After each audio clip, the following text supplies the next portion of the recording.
Super Saravana ஸ்டோர்ஸ்ல December 16 இருந்து ஜனவரி 15 வரைக்கும் ஒவ்வொரு பிரான்ச்லயும் ஒரு கஸ்டமருக்கு ₹1,00,000 மதிப்புள்ள தங்க நகை பண்டிகை பரிசு.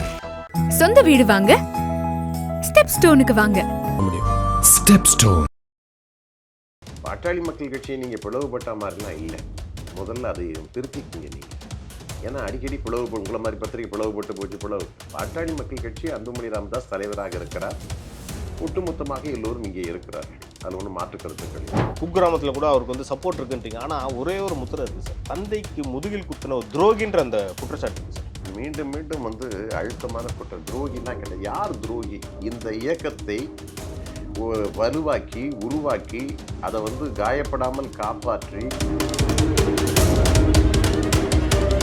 ராமதாஸ் அவர்களை கம்பேர் பண்ணுறப்போ திரு அன்புமணி அவர்கள் தொண்டர்களிடமும் யாருக்குமே இணக்கமாக போகிறதில்லைன்றத குற்றச்சாட்டு வருது சார். நீங்கள் சொல்கிறீங்க அவர் எல்லாருக்குமே இணக்கமாக தான் இருக்காங்க. இப்போ நேராக நீங்கள் எங்கேருந்து தைலாவரத்துலேருந்து வந்தீங்களா?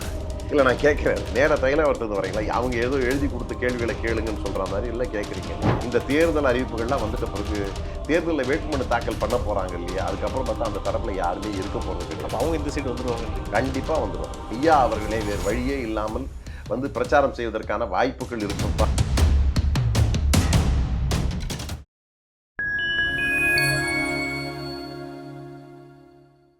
ஃபைன் டைம் நேயர்களுக்கு வணக்கம்.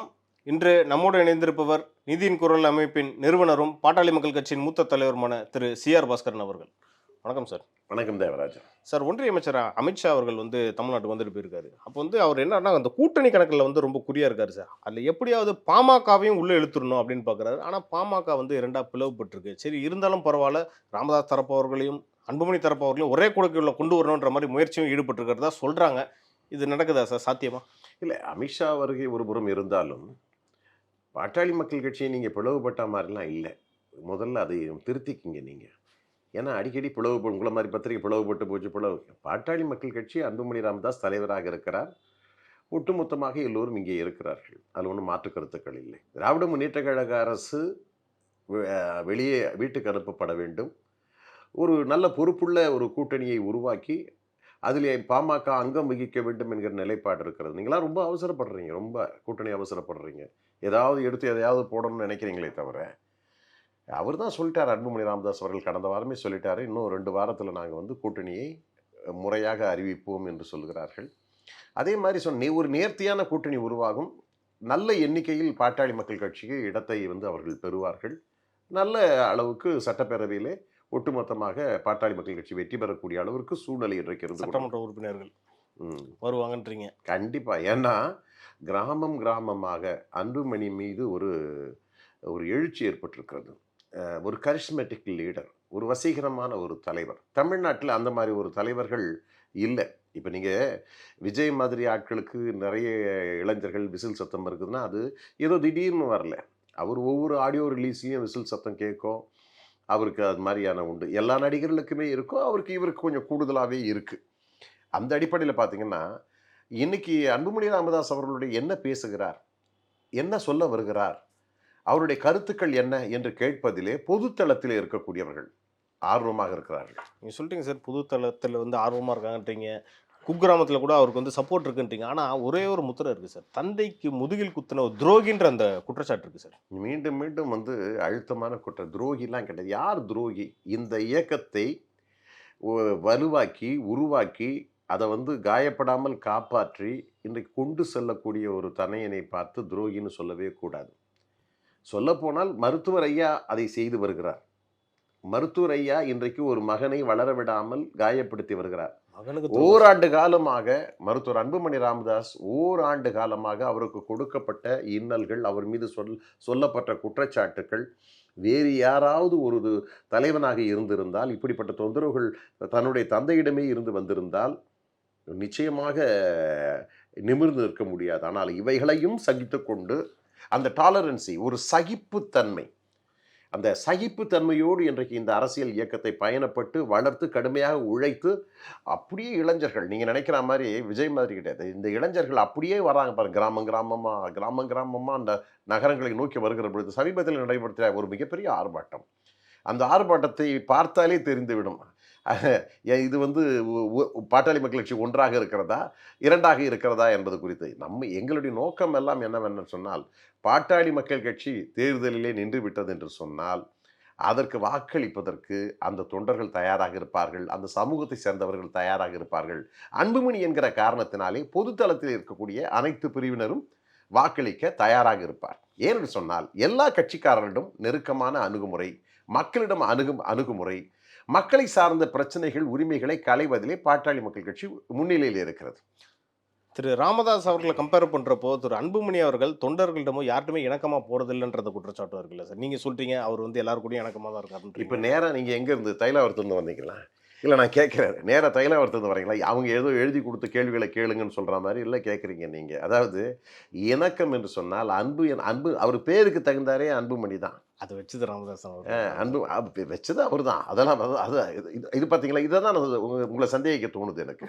இப்போ அதே மாதிரி தான் பார்த்தியா, சௌமியா அன்புமணி எந்த அளவுக்கு அன்பாக பழகிறாங்கன்றது உங்களுக்கு தெரியும். அன்புமணி ராமதாஸ் எப்படி அன்பாக பழகிறாருன்றதும் உங்களுக்கு நல்லாவே தெரியும். அதாவது இரக்கம், கருணை, அன்பு, உண்மை இருந்தால் தான் அந்த முகத்தில் இப்படிப்பட்ட ஒரு வசீகரம் இருக்கும். குரூரமான புத்தி வச்சுக்கிட்டு யாரை கெடுக்கலாம், யாரை அழிக்கலாம், யாரை வளர விடாமல் பண்ணலாம் அப்படின்ற ஒரு எண்ணம் வைத்திருக்கிறவர்கள் வளர முடியாது. இவர்களிடம்தான் இந்த இயக்கம் இருக்க வேண்டும். அப்படிப்பட்ட இயக்கம் அவரிடம் இருக்கிறது. அதை வைத்துக்கொண்டு தான் இன்றைக்கு அரசியல் செய்து கொண்டிருக்கிறார். நல்ல கூட்டணியை உருவாக்குவார். சார், நீங்கள் கூட்டணி திரும்ப திரும்ப சொல்லிக்கிட்டே இருக்கீங்க. கூட்டணி தொடர்பான பேச்சுக்களை வந்து ஐயா ராமதாஸ் அவர்கள் தரப்பும் நாங்கள் பண்ணுவோன்றாங்க, அன்புமணி தரப்பும் பண்ணுறேன்றாங்க. ஆனால் நீங்கள் வந்து ரொம்ப முக்கியமாக அழுத்தம் திருத்தமாக சொல்கிறதுனால ஐயா அவர்களை வந்து ஐசோலேட் பண்ண எதுவும் ட்ரை பண்ணுறீங்களா நீங்கள்? இல்லை, ஐயாவை யாரும் தனிமைப்படுத்த முடியாது, நாங்கள் தனிமைப்படுத்த விரும்பவும் இல்லை. அவராலே கூட்டணி பேசவும் முடியாது. யாரிடம் போய் கூட்டணி பேசுவார்? ரெண்டு பேரிடம் பேசுவார் கூட்டணி. ஜி.கே. மணியிடம் கூட்டணி பேசுவார், அருளிடம் பேசுவார் கூட்டணி. இதுதான் அவர் வைத்திருக்கிற கூட்டணி. இன்றைக்கு வேறு எந்த கூட்டணியிலும் இவரை சேர்க்கக்கூடிய ஒரு சூழ்நிலையும் கிடையாது. அவர் போய் பேசக்கூடிய அளவுக்கு ஆற்றலும் இல்லை. என்று சொன்னால் ஒட்டுமொத்தமாக நன்றாக தெரியும். இன்றைக்கு அவரை சுற்றி இருக்கக்கூடியவர்கள் கூட்டணி என்று சொல்லி பெரிதாக சொல்லி 25 இடங்கள் என்றெல்லாம் சொல்லி அவரை ஏமாற்றி கொண்டிருக்கிறார்கள். ஆகவே இது நடக்காத காரியம். ஏமாறக்கூடிய ஆளா சார் அவர்? 40-50 வருஷம் அரசியல் அனுபவம் உள்ளவர் அவர். ஆனால் அந்த காலம் வேறு. அந்த காலம் ஐயா, நாங்கள் மதித்த ஐயா என்பது வேறு, மதித்து கொண்டிருக்கிற ஐயா என்பது வேறு. நான் சொல்லுகிறேன் தேவராஜன், அதாவது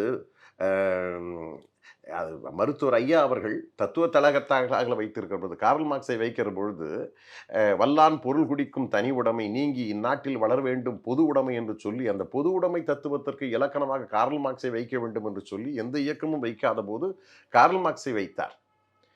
அந்த பொது உடைமை தத்துவத்தை தான் பாட்டாளி மக்கள் கட்சி இவ்வளவு காலம் வழிநடத்தி வந்தது. அதே போல் அண்ணல் அம்பேத்கரை வைக்கிற பொழுது அண்ணல் அம்பேத்கர் ஒரு சரித்திரம். கோயில்களில் ஆடுகளைத்தான் பலியிடுகிறார்கள், சிங்கங்களை அல்ல. ஆகவே ஆடுகளைப் போல் பலியிடாமல் சிங்கங்களைப் போல் சீறி எழுங்கள் என்று சொன்ன அண்ணல் அம்பேத்கருடைய வாசகங்களை அப்படியே உள்வாங்கியவர் மருத்துவர் ஐயா. நீங்கள் சொல்கிறீங்க சார், ஐயா ராமதாஸ் அவர்கள் மேலே வந்து மரியாதை இருக்குன்றாங்க. ஆனால் அவருக்கு சொல்கிறா எங்களை வந்து மதிக்கவே மாட்டாங்க. அவர் வந்து அழுகுறாரு மேடையில் போயிட்டு. இன்னொரு விஷயம், என்னை கொல்ல துடிக்கிறவங்களுக்கு வந்து இவர் தூண்டி விடுறான்ற மாதிரி சொல்கிறாங்களே, இந்த ஒரு பகிரங்கமான குற்றச்சாட்டு. நான் பலமுறை சொல்லிவிட்டேன், அந்த பொதுக்குழுவை பற்றி பேசாதீங்க. அது வந்து கிரியேட்டிவ், அது உருவாக்கப்பட்ட நாடகம் என்பதை நான் தெளிவாக சொல்லிவிட்டேன். பலமுறை சொல்ல அது. ஏன்னா இதை நான் சொல்ல பல தரப்பினர், அதாவது நாங்கள்லாம் உழைப்பு, பாட்டாளி மக்கள் கட்சி வன்னியர் சங்கம் என்பதை 1, 2 என்று சொல்லி கொண்டு வந்து உருவாக்கி ஐயா கையிலே ஒப்படைத்தோம். இது ஒட்டுமொத்தமாக ஐயா கூட்டு முயற்சி தான். ஐயா தலைமையிலே ஒரு கூட்டு முயற்சி தான் செய்தோம். எங்களை போன்றவர்கள் வாழ்க்கையை இழந்தோம். ஒட்டுமொத்தமாக சொல்கிறேன், கடந்த 50 ஆண்டு காலமாக வாழ்க்கை இழந்தோம். குடும்பத்தை கவனிக்காமல் வன்னியர் சங்கம், இயக்கம், பாட்டாளி மக்கள் கட்சி என்று நிறைந்தோம். சிறைச்சாலைகள், அதாவது தேவராஜன் வாரத்துக்கு ஒரு போராட்டத்தை அறிவிப்பார். அவர் என்னன்னு தோணுதோ தெரியல. அப்படி, அதாவது அவர் இப்படி சித்திரவதை செய்தார் என்று சொன்னால் நாங்கள் அந்த சித்திரவதை ஏற்றுக்கொண்டோம். ஏனென்று சொன்னால் மக்களுடைய உரிமைக்காக, ஒடுக்கப்பட்ட சமுதாயத்தினுடைய உரிமைக்காக, சமூக நீதிக்காக அப்படி போராட்டங்களை எல்லாம் அறிவித்துக் கொண்டிருக்கிறார். எங்களுக்கெல்லாம் சிறைவாசம் போகிறோம் என்று சொன்னால் அத்தனை வழக்குகள் இன்னைக்கும் நிலுவையிலே இருக்கிறது. அத்தனை வழக்குகள். அப்படி நாம் ஒருவர் மட்டுமல்ல, ஒவ்வொரு மாவட்டத்திலும் நீங்கள் கணக்கு போட்டீர்கள் சொன்னால் ஆயிரக்கணக்கானவர்கள் இப்படியெல்லாம் கடுமையாக உழைத்து பல பேர் இறந்து போயிட்டாங்க. பல பேர் இறந்து போய்விட்டார்கள். இன்றைக்கு புதிதாக வந்திருக்கக்கூடிய இளைஞர்களுக்கு இந்த கதையெல்லாம் தெரியாது. அப்படியெல்லாம் வந்து சித்திரவதைப்பட்டு வேர்வைப்பட்டு ரத்தத்தை இழந்து குடும்பத்தை இழந்து சொத்தை இழந்து இந்த இயக்கத்தை காப்பாற்றி வைத்தோம் என்று சொன்னால் நீங்கள்லாம் ஒரே நாளில் சடுதியிலே வந்து இந்த இயக்கத்தை முடித்து விட வேண்டும். நீங்க இன்றைய இளைஞர்னு சொல்றது வந்து நான் சுகந்தன் முகுந்தன் எடுத்துக்கலாமா? இல்லை இல்லை, இன்றைய இளைஞர் சுகந்தரம் முகுந்தனம் இளைஞர்களாகவே நான் கருதவில்லை. என்ன சொல்லுங்க, நான் இளைஞன், அதுங்க முகத்தில் பாருங்க வந்து நரையோடி போயிருக்கு. இது இன்னும் நான் இதுவரையில் டை போடலை. என்னை வந்து பார்த்தீங்கன்னா எல்லாம் சொல்கிறான் மேக்கப் போட்டுக்கிட்டு வரா, உடம்பு ஃபுல்லாக மேக்கப் போட்டுட்டு வரான்னு சொல்லிட்டு அவங்க தரப்புல இருந்து என்னை வந்து போட்டு வந்து சோஷியல் மீடியாவில் போடுறாங்க. இவங்கெல்லாம் மேக்கப்பே போடுறது இல்லையா? மேடையில் உட்காந்துருக்கிற எல்லாருமே டையை போட்டுக்கிட்டு உடம்பு அது காந்திமதியெல்லாம் மேக்கப்பே போடலையான்னு கேட்குறேன். நான் கேட்குறேன், காந்திமதியும் மேக்கப் போடாத ஆட்கள்லாம் சாதாரண விஷயம் சார். இது போட்டான்னு போடலண்ணா, இது ஏன் சார் பெருசாக பேசணும்? இல்லை இல்லை, அவங்க பேசுகிறாங்க. இப்போது நான் வந்து சாதாரண மூஞ்ச கழுவி பவுடர் போட்டுட்டு வந்தாலே அதையே போட்டு மேக்கப் போட்ட ஆளுன்னு என்ன சொல்லுகிற பொழுது, அதாவது ஒழுங்காக நேர்த்தியாக இருக்க வேண்டும் என்று சொன்னால் நீங்கள் அன்புமணியை பாருங்கள், எங்களையும் பாருங்கள், எல்லாரையும் பாருங்கள், இங்கே இருக்கிற எல்லாருமே பாருங்கள். எல்லாமே வந்து இந்த சமூகத்திலே எப்படி வாழ வேண்டும் என்கிற ஒரு ரோல் மாடலாக நாங்கள் இருக்கணும் அப்படின்னு தான் விரும்புகிறோம். எல்லோரையும் அந்த அந்த பாதைக்கு நாங்கள் அழைத்து வந்து கொண்டிருக்கிறோம். அப்படி இருக்கும்போது இதையே கிண்டலும் கேலியும் செய்யக்கூடிய அளவிற்கு அந்த பக்கத்தில் இருந்து தூண்டுதல் நடைபெறுகிறது என்று சொன்னால் நாம என்னன்னு சொல்றது சொல்லுங்க சார். நீங்க தூண்டுதல்னு சொல்றீங்க. இப்போ வந்து பிளவு ஏற்பட்டதுனால சமூகத்திற்குள்ளேயே வந்து அன்புமணி அவர்கள் பதற்றத்தை ஏற்படுத்துகிறார்ன்ற ஒரு குற்றச்சாட்டும் இருக்கு. சமூகம் ஒட்டுமொத்தமாக, அதாவது நான் சொல்றேன், இன்னைக்கு சொல்றேன், இந்த சமுதாயம் தனிப்பெரும் சமூகம், சாதிவாரியான கணக்கெடுப்பு எடுத்தால் 3 கோடி பேருக்கு மேலாக இந்த வன்னியர் சமூகம் இருக்கும். வன்னியர் சமூகம் பல சமூகங்களை ஆதரித்து கொண்டிருக்கிறது. அந்த சமூகம் ஒட்டுமொத்தமாக இப்படி இருக்கிற பொழுது தனிப்பெரும் சமுதாயத்தினுடைய தவிர்க்க முடியாத தலையாய தலைமகனாக அன்புமணி ராமதாஸை பார்க்கிறார். ஏன்னா அவருக்கு வலு இருக்கிறது, அவருக்கு உடல் ஆரோக்கியம் இருக்கிறது, உடல் பலம் இருக்கிறது. அந்த பலத்தோடு இந்த சமூகத்தை காக்கக்கூடியவர் அவர்தான். ஐயா வந்து உழைத்தார், இல்லை என்று நாங்கள் சொல்லவில்லை. அது ஒரு காலகட்டம். அந்த ஒரு காலகட்டத்துக்கு பிறகு இன்றைக்கு அதைவிட 4 மடங்கு 5 மடங்கு உழைக்க வேண்டியவராகத்தான் அன்புமணி ராமதாஸை கருதி, அந்த நீ சொல்ல போனீங்க த அயர்ன் மேன் அப்படின்னு சொல்லலாம். அன்பான மனிதர் மட்டுமல்ல, த அயர்ன் மேன், ஒரு கொள்கையில் எந்த அளவிற்குமே சறுக்காத, அந்த கொள்கையை தொடர்ந்து பின்பற்றி அழைத்து செல்லக்கூடிய ஒரு இரும்பு மனிதனாக அன்புமணி ராமதாஸ் உருவாகி இருக்கிறார். அந்த உருவாகி இருக்கிற அந்த இரும்பு மனிதன் தான் சொக்கத்தங்கமாக ஏற்றுக்கொண்டிருக்கிறார்கள் இந்த சமூகத்தினர். ஆகவே இந்த சமூகத்தினர் அன்புமணி அவர்களை கைவிட மாட்டார்கள். அன்புமணியும் இந்த சமுதாயத்தை கைவிட மாட்டார். ஒரு பேச்சுக்கு சார், இப்போ வந்து 2 பிரிவு வந்து தனித்தனியாக எலெக்ஷனில் நிற்கிறப்போ ஏற்கனவே வந்து அருள் அவர்கள் மேலே தாக்குனதா அந்த வழக்கெல்லாம் இருக்குது. இப்போ நாளைக்கு எலெக்ஷன் நடக்கும்போது 2 பேரும் தாக்குதல் நடத்திக்க மாட்டாங்கன்றதுல என்ன சார் நிச்சயம்? ஏற்கனவே இந்த பிளவுனால பிரிவு என்று நான் என்னால் ஏற்றுக்கொள்ள முடியாது. அந்த பொதுக்குழுவிலே வந்து பார்த்திங்கன்னா நிறைய பேருக்கு வந்து ஆளை வச்சு தான் கூட்டு வந்திருந்தாங்க. பொதுக்குழு உறுப்பினர், செயற்குழு உறுப்பினர்லாம் யாருமே கிடையாது, நிர்வாகிகள் யாருமே கிடையாது. ஏற்கனவே உங்களுக்கு தெரியும், ஐயா அவர்களே வந்து ஒரு முறை சொல்லியிருக்கிறார், என்னிடமிருந்து ஒட்டுமொத்தமாக கட்சியை கைப்பற்றி விட்டார்கள் என்று சொன்னார். கைப்பற்றி விட்டதற்கு பிறகு நான் புதிதாக கட்சியை உருவாக்குகிறேன் என்ற அடிப்படையில் தான் 108 மாவட்ட செயலாளர்களை 100 மாவட்ட செயலாளர்களை அவர் நியமனம் செய்திருக்கிறார். ஆகவே வந்திருக்கிறவரெல்லாம் புதியவர்கள், பழையவர்கள், அவர்களுக்கு விவரமே தெரியாது. அதே நேரத்தில் அப்படியே வந்திருந்தாலும் கூட பாவம் அவர்களை எண்ணி நான் என்னன்னு சொல்றதுன்னு தெரியல. கைப்பற்றுறது வேற, அபகரிஸ்டன்ற சொல்றாங்களா சார்? இது கைப்பற்றுவதோ அபகரிப்பதோ அல்ல. ஏற்கனவே அவருடைய பொதுக்குழுவிலே செயற்குழுவிலே அவர் அதிகாரபூர்வமாக தேர்ந்தெடுக்கப்பட்டு மக்களின் ஏகப்பட்ட கரகோஷத்தோடு உருவாக்கப்பட்டு, அதே மாதிரி மருத்துவர் ஐயா அவர்கள் அன்போடு அவரை அரவணைத்து கொண்டு அவரை வாழ்த்தி வழி அனுப்பி இயக்கத்தை நடத்துங்கள் என்று சொன்னதற்கு பிறகுதான் அவர் பாட்டாளி மக்கள் கட்சி தலைவராக ஆகியிருக்கிறார். அதாவது வீட்டிலே செய்து அவருக்கு ஐயா கூட பார்த்தீங்கன்னா அந்த பொதுக்குழுவில் வந்து என் குடும்ப பிரச்சனை என்று இது குடும்ப பிரச்சனை அல்ல, அவர் தனியாகவே ஒரு பைட்டு போட்டார். அந்த பைட்டில் இது குடும்ப பிரச்சனை அல்ல அப்படின்னு சொன்னார். அந்த குடும்ப பிரச்சனை அல்ல என்று அவர் சொல்லுகிற பொழுது இது குடும்ப பிரச்சனை தான் என்று. குடும்ப பிரச்சனை ஒரு அறையிலே வைத்துக் கொள்ளுங்கள். ஏனென்று சொன்னால் இந்த சமூகம் வளர்ந்து இன்றைக்கு சமூக நீதியை பெற்று கல்வி பொருளாதாரத்திலே மேம்பட்டு வர வேண்டிய இந்த சூழ்நிலையிலே குடும்ப பிரச்சனை கொண்டு வந்து யாரை நம்பிக்கொண்டிருக்கிறதோ அந்த சமுதாயம் அதை நீங்களே சேர்த்து அழுக்கிறீர்கள். எதிர்கட்சிக்காரன் அழிச்சானா பரவாயில்ல, எதிர்கட்சிகள் இப்போ எல்லாருமே வந்து எதிரிகளெல்லாம் சூழ்ந்து இந்த சமூகத்தை அழிக்க துடித்து கொண்டிருக்கிறார்கள். அதே மாதிரி இந்த இயக்கத்தை அழிக்க வேண்டும் என்று நினைத்து கொண்டிருக்கிறார்கள். மிக பெரும்பான்மையான கட்சிகளாக ஆண்டு கொண்டிருக்கிறவர்கள், ஆண்டவர்கள் எல்லோருமே சேர்ந்து இந்த இயக்கத்தை நிர்மூலமாக்கி விட வேண்டும் என்று துடித்துக் கொண்டிருந்தார்கள். அவரிடமிருந்து இயக்கத்தை காப்பாற்றுவதற்கான ஒரு கரிஷ்மா லீடரான மருத்துவர் அன்புமணி ராமதாஸ் இருக்கிறார் என்ற பொழுது அவரை வேறு யாரும் காயப்படுத்தவில்லை என்றால் நீங்களே காயப்பட்டு அழித்து முடித்து விட வேண்டும் என்று கருதுகிற பொழுதுதான் எங்களை போன்றவர்களுக்கு இந்த ஆதங்கத்தின் அடிப்படையிலே தான் அவரை ஆதரித்து செயல்பட வேண்டும் என்கிற கட்டாயம் எங்களுக்கு. ஏன்னா எங்களுக்கு தெரியும் தேவராஜ், நாங்கள் மருத்துவர் ஐயாவே உருவாக்கணும். மருத்துவர் அன்புமணி ராமதாஸ் அவர் உருவாக்குறது இல்லை, அவர் ஏற்கனவே உருவாகி இருக்கிறார். நீங்க தான் சார் சொல்றீங்க. ஆனா இந்த கட்சியோ இந்த இயக்கத்தையோ அழிக்கிறதே அன்புமணி தான் அவங்க தரப்பு சொல்லிக்கிட்டு இருக்காங்களே சார். அவங்க தரப்பு எத்தனை பேர் இருக்காங்க அந்த தரப்புல? ஒருத்தர் 2 பேர் கையெடுத்து சொல்லுங்க, எத்தனை தரப்பு இருக்காங்க? அதான் இந்த 2 பேர் இருக்காங்க இல்லையா? இந்த தேர்தல் அறிவிப்புகள்லாம் வந்துட்ட பிறகு தேர்தலில் வேட்புமனு தாக்கல் பண்ண போறாங்க இல்லையா? அதுக்கப்புறம் பார்த்தா அந்த தரப்புல யாருமே இருக்க போறது கிடையாது. அப்ப அவங்க இந்த சைடு வந்துருவாங்கன்றீங்க? கண்டிப்பா வந்துருவாங்க. ஏன் ஐயா அவர்களே, அதாவது இதை நாம வந்து கூப்பிடல, ஒருவேளை ஐயா அவர்களே வேறு வழியே இல்லாமல் வந்து பிரச்சாரம் செய்வதற்கான வாய்ப்புகள் இருப்பதான் நான் கருதுகிறேன். ஏன்னா வேற யாரையும் அவரெல்லாம் யாரும் சேர்த்துக்க முடியாதுங்க. அரசியல் ஆசான் சார் அவரே வந்து நீங்க சேர்த்துக்கிறதுல என்ன சார்? அவர் என்னங்க சேர்த்துக்கிறது? நாங்க தான் சொன்னோமே, அவர் தான் படத்தை போட வேணாம் அதை வேணாம்னு சொல்றாரு. நாங்கள் ஏற்கனவே படத்தை போட்டு தான் வைத்துக் கொண்டிருக்கோம். அதை ஒன்று சொல்றேன், அந்த இலக்கை நாங்கள் கை வைப்பது இல்லை. ஏன்னு சொன்னால் அவர் எங்களுடைய தத்துவ தலகர்த்தாவாக மாறிவிட்டார். அந்த அடிப்படையிலே அவர் வேறு ஒன்றுமே இல்லை. அவரை நாம் குறை சொல்லுவதற்கே இல்லை. பல நேரங்களிலே கடந்த பொதுக்குழுவில் நடைபெற்ற ஒரு நிகழ்வின் காரணமாகத்தான் அவர்கள் நீ யாருடா நீன்னு அவங்கெல்லாம் பேசின காரணத்தால் தான் நாங்கள் கொஞ்சம் கடுமையாக பேச வேண்டிய கட்டாயம் ஏற்பட்டு விட்டது. ஏன்னா அவங்களெல்லாம் விசாரித்து பார்த்ததற்கு பிறகு எங்களை பேச வைத்து அடுகு பார்த்ததே ஐயா தாங்க, நீங்கள் ஏங்க எங்களை திட்டுறீங்கன்னு சொல்லிட்டு அவங்க தரப்புலையும் என்கிட்ட வாக்குமூலம் சொல்கிறாங்க. இதுக்கெல்லாம் காரணம் ஐயா தான். அப்படிதான், அதுதான் அவரே செய்கிறாருன்னும் பொழுது நாம் வேறு யாரும் சொல்ல முடியும்? அதுதான் நான் ஏற்கனவே ஒரு முறை சொன்னேன். அதாவது ராமனும் லட்சுமணனும் நீர்த்தாடகத்திலே வந்து நீர் பருந்த சென்று கொண்டிருக்கிற பொழுது பின்னாடி இருக்கக்கூடிய அம்பை கொண்டு வந்து கீழே குத்திட்டு போவாங்க. அந்த கால வழக்கப்படி தண்ணீர் அருந்த வேண்டும் என்று சொன்னார். அவர் பிறகு ராமனும் லட்சுமணனும் திரும்பி வந்து பார்க்கிற பொழுது அந்த வில்லுக்கு அடியிலே ஒரு தேரை இருந்திருக்கிறது. அந்த தேரை இருந்துக்கும்போது சாகும் தெருவாயிலே இருக்கிறது. அதை ராமன் கேட்கிறார், குத்தும் போது கத்தி இருக்கலாமே. அந்த தேரை கேட்டதாம். அதுக்கு சொன்ன, வேற யாராவது குத்தி இருந்தா நான் ராமராமன் கத்தியிருப்பேன், அந்த ராமனே குத்திட்ட பிறகு நான் வேற யாரை சொல்லி அழைப்பேன். அது மாதிரி தான் ஐயாவே இந்த மாதிரி குத்திட்டு. ஒரு நிமிஷம் யோசிச்சு சொல்லுங்க சார், ஐயா அவர்கள் உண்மையிலே உங்களுக்கு துரோகம் செஞ்சாருன்ட்டு மனசு குறுகுறுக்கணும் சார். அது நீங்க சொல்றப்ப இப்போ சொல்றதுல எந்த விதமான தவறும் இல்லை. ஏன்னு சொன்னால் இன்றைக்கு இந்த சமூகத்தையும் கட்சியையும் காப்பாற்ற வேண்டிய பொறுப்பிலே இந்த இளைஞர் சமுதாயம் பட்டாளம் இருந்து கொண்டிருக்கிறது. அதை தவறான வழியிலே அழைத்து விட்டு சென்று விட முடியாது. அவர் ஒரு முடிவிலே இருக்கிறார். ஒன்று, அவருக்கு ஏதோ ஒரு ஈகோ தடுக்கிறது. அந்த ஈகோ அடிப்படையிலே அவர் செயல்பட வேண்டும் என்று துடித்துக் கொண்டிருக்கிறார்.